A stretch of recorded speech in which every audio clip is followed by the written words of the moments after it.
Alright everybody, welcome back to a brand new video. Today I'm also doing another follow-up to a couple of comments that I wanted to kind of bring up. And specifically the one I'm going to point out is going to be this one here. It says, basically what they were trying to say was, you have a low MMR on survivors, so you're delusional, and if you can't evaluate the game credibly if you only go against 200 hours killers a game, right? So my response was just like, yo, tell us you're biased as a survivor without telling us, you know what I mean? Which is a completely valid point, by the way. Like 100% valid point. Like you can't dispute that. I already said many times I don't play any survivor side, but I played it in the past, so at least I have some level of experience that already like tells you everything you need to know. You know what I mean? That's what I was trying to say. So right off the bat he goes, the classic, I don't know how to come up with an objective and logical response, so I'm going to throw the "you must be a survivor" main insult instead. Which, mind you, if being a survivor main is an insult, if you're taking that as an insult, then I don't know what to tell you. Because I was just saying you're biased, which means that you have a bias toward that side. Like that, like objectively speaking, I literally said you have a bias to that side, and you're not really refuting that by just saying the classic. Like that's not a response. So he proceeds to say, I'm a killer main of 3k hours, 1k only on Survivor. So you already have probably more hours in Survivor than I do, right? Probably. I mean, I did play a good amount, I would say. So, but I definitely, you know, this doesn't really mean anything, by the way. I have 3k hours, but you don't have as much as you could say Hens or whatever have you, who make tier lists, which, you know, lo and behold. Anyway, so you're saying you're a killer main at 3k hours, 1k on Survivor, so that means that you play Survivor. Cool. That's fantastic for you, buddy. I mainly just play killer myself, you know, it is what it is. He goes, if somebody says they only rarely play Survivor and claim that it's easy, then it's either because they play against baby killers or they're simply lying.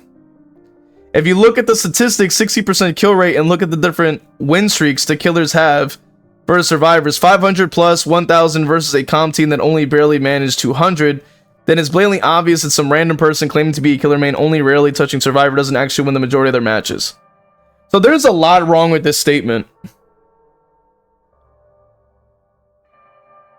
So right off the bat, from what I'm seeing with this comment, is that you actively are not understanding my point when I say that it's the easier side of the two. Because you want to hear my point again, I guess I'll repeat it for everybody who has been watching the videos. You know what I'm about to say. The survivor side is ultimately the easier side. Why?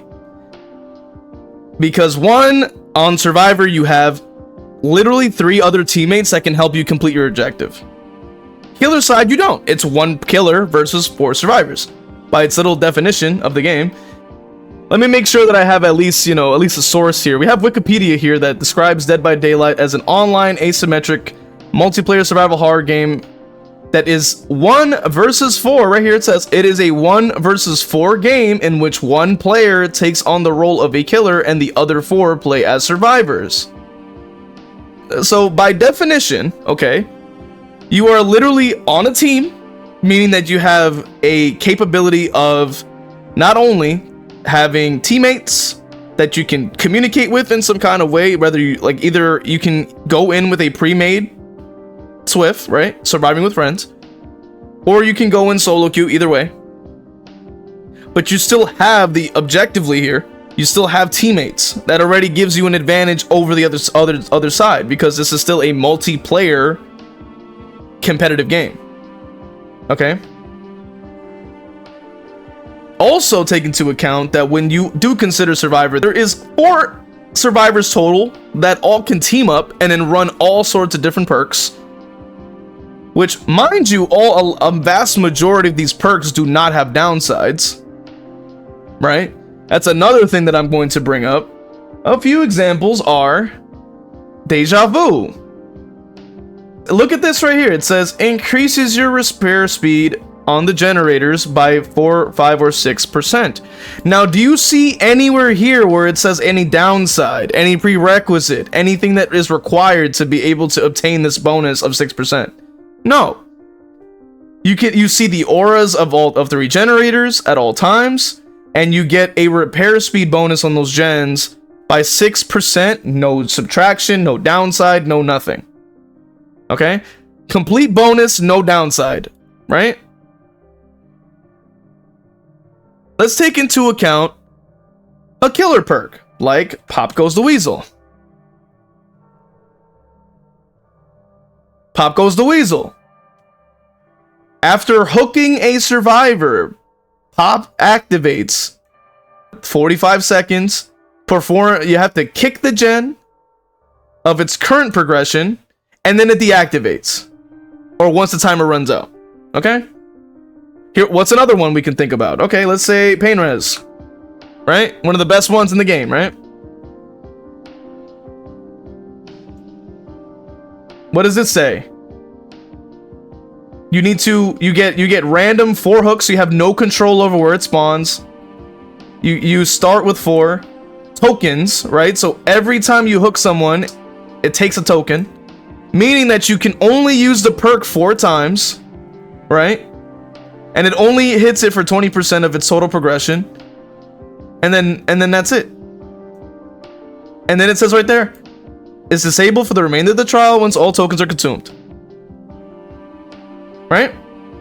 So, considering that, just from that alone, right? Some of the strongest perks, let's break it down, okay? For maybe those of you that don't understand. A perk like this, right? A perk like this requires you to get a hook, right? Each time a survivor is hooked on a scourge. By definition, that means you have to get a down for you to even activate Pain Res or Pop. Just as an example. But when you go back to Deja Vu, look at what it says here. Does it say anything about, hey, you need to complete this gen for this to activate? Or, hey, you need to heal your teammate to get this to work? Or, hey, you need to do this thing? No. It just says the auras of the 3 gens are revealed to you at all times. Increases your repair speed. That's it. No downside. Yo, okay. Let's take another example. Windows. One of the best, like one of the most used perks in the game. What does it say here? The auras of breakable walls, pallets, and windows are revealed to you. You don't see any other text here besides like what it says here, like with the quote. Is there a downside? No. You literally get free aura reading for 32 meters away from you to show you where to go. How much more evidence do you need, bro? The survivor's side is easy. Okay, let's pick another one. Resilience. What does it say here? You increase your action speeds for all of this: repairing, healing, sabotaging, unhooking, vaulting, cleansing, blessing, opening, and unlocking when in the injured state. That's it. There's no downsides, nothing. If you're injured but which you're going to guarantee do, you get a free 9% boost just because. Okay, let's talk about another one. Finesse. What does it say? When you're healthy, finesse activates. You literally don't even have to activate it by yourself. You start with the thing spawned in, already charged up. Boom, you just vault. You get 20% like speed flying through the window. And then it doesn't even make you exhausted, so you can stack this with any exhaustion perks you want, any perks you want. And it says that it has a 30-second cooldown. That's literally the only downside, and it doesn't even affect any other perks. It's literally just a free vault speed bonus for no reason. Okay, let's think about another one. Okay, let's say Resurgence. Resurgence gives you 70% for just being unhooked. So what are you talking about? Right? What are you talking about? You can't sit here and say that Survivor is not the easier side when, number one, you already have an easier experience because you have a team you can work with. But then on top of that, there's numerous perks that don't have downsides. I've said this many times. There is so many perks that do not have any downsides at all. Like, they literally have none. Like, they're completely net positive the entire time. Looking at the statistics of a 60% kill rate is literally just the average across the board. It doesn't mean anything. And mind you, You can't say that, oh, it's the killer sided, because that's what he's trying to imply here. That, oh, the killer's gonna have 500 and 1,000 win streaks. It's like, yeah, but who are having those win streaks? Blight and Nurse, the strongest in the game. Like, what are you talking about? What are you talking about? Of course it's the easier side, but that's what I said. I said it's the easier side. I never said the mode, like the side itself was completely easy and everything is la-di-da and it's amazing. I said that it's the easier side between killer and survivor. By the objective standpoint, that you already not only have the capability of having teammates, but you have a bunch of perks that have no downsides, and you don't have to micromanage 4 other players in front of your face. You literally spend most of the game either on the gen, or if you get chased, that chase will maybe be what, maybe 30 seconds at most. Maybe you get downed or not, get on the hook, and then that's it. The entire survivor side is full of downtime. People have literally said many times, you can see it on different posts on Reddit for the DBD subreddit and everything like that. You can see people say, hey, the killer side is too stressful, right? Because you have to micromanage 4 other players. So what are you talking about, bro? Then he goes, then it's blatantly obvious a random person blamed to be a killer main and only rarely touching survivor doesn't actually win the majority of their matches. What are you talking about? Like, who's making this claim? Like what are you talking about? Never play survivor, so this doesn't apply to me, so I don't know what he's talking about. He goes, you even claim in the video that you never play survivor, yet somehow you know how easy it is, and you say I am biased crazy. No. Once again, you're missing the point. You're missing the point. He says, you even claim in the video that you never play survivors, yet somehow you know how easy it is. I mean, I've already explained this like in many videos, so clearly this guy has not watched. He hasn't watched my content to be able to understand what my point is. I've said the same point in numerous videos, numerous times. The survivor side is objectively the easier side. You spend the game touching a gen. Maybe you get chased, but most of the game is on the gen, or you're healing, or you're doing something that doesn't really require you to be like fully engaged in the match, to be like having to focus and try to play perfectly to even get your win. A lot of the time it's based off what your teammates are doing. As a team, as a whole, are able to complete the objective, you're literally going to win. Like, you're going to do well, because you can sit there and rely on your teammate to do the thing while you're doing something else. If you're playing as killer, you're by your damn self, so you don't have a teammate to say, hey, while he's chasing him, I'm gonna go do this, I'm gonna go kick this gen, or hey, while I'm chasing them, this person's chasing somebody else. That's not how that works. That's literally why I'm saying it's the easier side. You don't have to play survivor to know that it's the easier side. Like, that makes no sense. He says, I am objective and everything I say revolving around the game, despite being a killer main. I'm like, no, that is completely untrue. Everybody watching this knows exactly how wrong that is, bro. What are you talking about, bro? No, you're not. Like, no, you're not. If you were completely objective in everything you said, you wouldn't be calling people delusional and saying everybody was terrible at the game. You're making bold claims saying that, oh, it's just because you only play baby killers, you're lying. It's like, that's not an objective standpoint at all, because you're not even taking the time out to try to understand somebody else's point. You just immediately get defensive and then start saying that they're lying. Like, come on now, what are you talking about? I try my hardest to remain up to date on both sides and see it from all perspectives, not just the side that I prefer. It's like, no, that's not true at all. And he goes, nice touch deleting my comment. Let's see if this one stays, though I doubt it. I'm guessing your response to any logic countering you is just removing it entirely. Literally, there was no, he's saying that somebody deleted his comment, but there's no comment that was deleted. Like, literally, there was no comment that was deleted, bro. Literally, I even checked, because I was like, okay, maybe it's like it's within this like mod, like the auto mod here on the held comments or whatever at the top here that you can see when you have a channel here. there was nothing there. So I'm guessing he just deleted his own comment, or YouTube completely removed it without it even being like modded or whatever have you. But like, there was literally no comment that was deleted. So I don't know what he was talking about.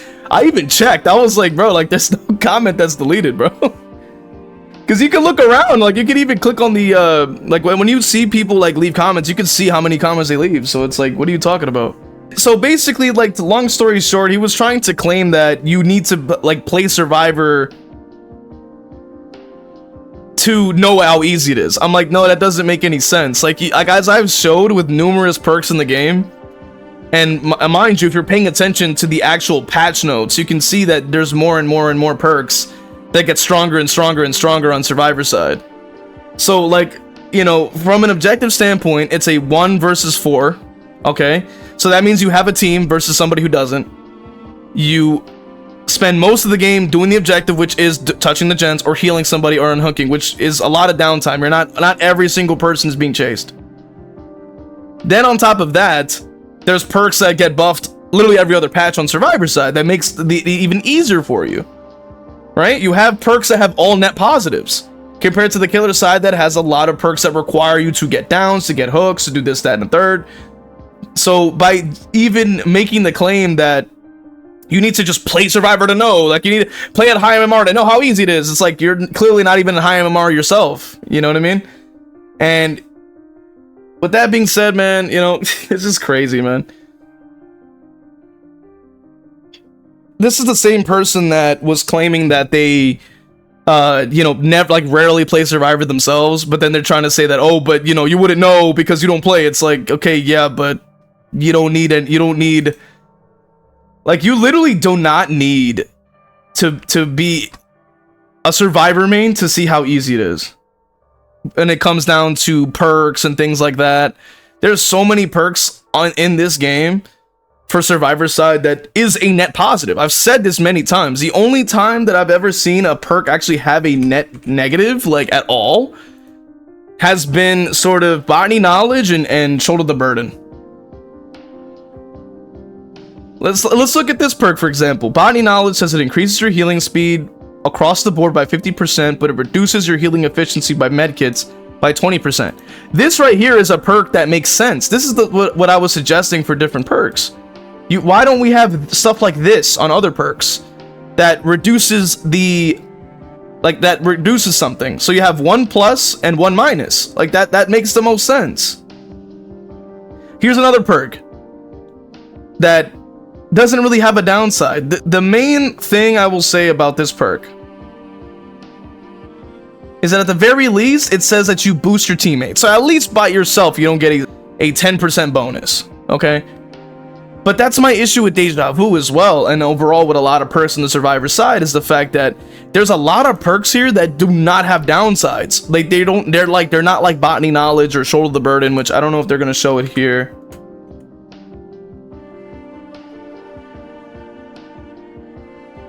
Like this is an example of a perk that makes that is actually decent, which I think they should actually make the downside a little stronger on this. But basically it says that when you once per trial, this is how it should be, okay? This is how a perk should look like. I'm not saying the effect is very good, by the way, but I'm saying that the idea of having a upside and a downside is how you should do it. Basically saying, like, if you aren't on death, you can take somebody's hook and then you basically trade the hook state. And then it makes you exhausted, which in my opinion, it should be 60 seconds across the board, but that's besides the point. A perk like this makes sense. You're basically taking away somebody's hook state, and then you take the hook. That is what the kind of perks we need to have. We need downsides for these things, man. With that being said, man, thank you for watching. If you enjoyed it, leave a like, comment, subscribe, man. Do all the YouTube things for me. And yeah, leave a comment about your thoughts on this topic. Like, what do you think? Support with the channel with the links in the description, and follow on Twitch if you want to see me play Killer live, and I'll see you guys in the next one.